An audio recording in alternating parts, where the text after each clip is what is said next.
கர்த்தருடைய பரிசுத்த நாமத்திற்கு மகிமை உண்டாவதாக. இந்த கால வேளையிலே இந்த தெய்வ செய்தியை கேட்கிற தெய்வ பிள்ளைகளே, உங்கள் யாவரும் தேவன் ஆசீர்வதிப்பாராக. உங்களுடைய வாழ்க்கையிலே இன்று நீங்கள் எப்படி ஜீவித்துக் கொண்டிருக்கிறீர்கள் என்று எனக்கு தெரியாது. ஆனால் கர்த்தர் இந்த சத்தத்தை வெளிப்படுத்துகிறார். உங்களுடைய ஜீவியம் ஒருவேளை சமாதானம் இல்லாமல் வாழ்ந்து கொண்டிருக்கிறீர்களா? கணவன் மனைவிக்குள்ள ஒரு சமாதானமே இல்லை. எங்களுடைய வீட்டில் ஒரு சமாதானம் இல்லாத வாழ்க்கையா வாழ்ந்து இருக்கிறேன். என்னுடைய வேலை ஸ்தலத்திலே ஒரு சமாதானம் இல்லை. ஏதாவது ஒரு சண்டை பிரச்சனைகள் எழுப்பிக் கொண்டே இருக்குது. சமாதானமா இருக்கணும்னு ஆசைப்படுறேன், எனக்கு சமாதானமே இல்லை என்று ஒருவேளை நீங்கள் நினைத்து கலங்கி கொண்டிருக்கிறீர்களா? உங்களுக்கு தேவன் சொல்லுகிறார்.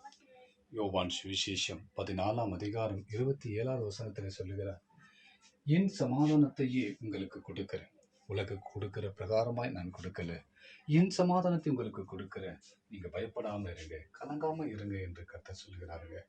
ஒருவேளை கலங்கி இருக்கிற உங்களை பார்த்து தேவன் சொல்லுகிறார், சமாதானம் இல்லாமல் நீ ஜீவிக்கிறதை நான் அறிந்திருக்கிறேன், உனக்கு நான் சமாதானத்தை கொடுக்கிறேன், என் சமாதானத்தை பெற்றுக்கொள் என்று தேவன் சொல்லுகிறார்.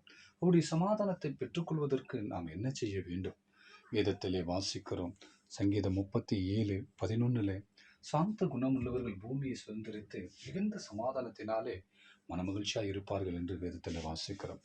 அப்படி நம்முடைய குணங்கள் நற்குணமாய் இருக்கட்டும், சாந்த குணமாய் இருக்கட்டும். ஒருத்தருக்கு ஒருத்தர் விட்டு கொடுங்க, ஒருத்தருடைய குறைகளை ஒருத்தர் மன்னியுங்க, ஒருத்தருக்கு ஒருத்தர் அன்பா இருங்க, ஒருத்தருக்கு ஒருத்தர் கீழ்ப்படிங்க. இப்படிப்பட்ட நல்ல குணம் உங்களுக்குள்ளே, சாந்த குணங்கள் உங்களுக்கு ஏற்படும் பொழுது உங்களுடைய வாழ்க்கையில் சமாதானம் உண்டாகுதுங்க. இந்த சமாதானத்தோடு நீங்கள் ஜீவிங்க. இந்த குணாதிசயம் உங்களோடு கூட எப்பொழுதுமாய் இருக்கட்டும். சமாதானம் இருக்கிற தேவன் உங்களுக்கு சொல்லுகிறார், என் சமாதானத்தை தருகிறேன். தேவன் ஒருவர் தான் சமாதானமாய் இருக்கிறார். அந்த சமாதானத்தை உங்களுக்கு கொடுக்கிறார். நீங்கள் ஆசீர்வாதமாயிருங்கள். ஆமேன், ஆமேன், ஆமேன்.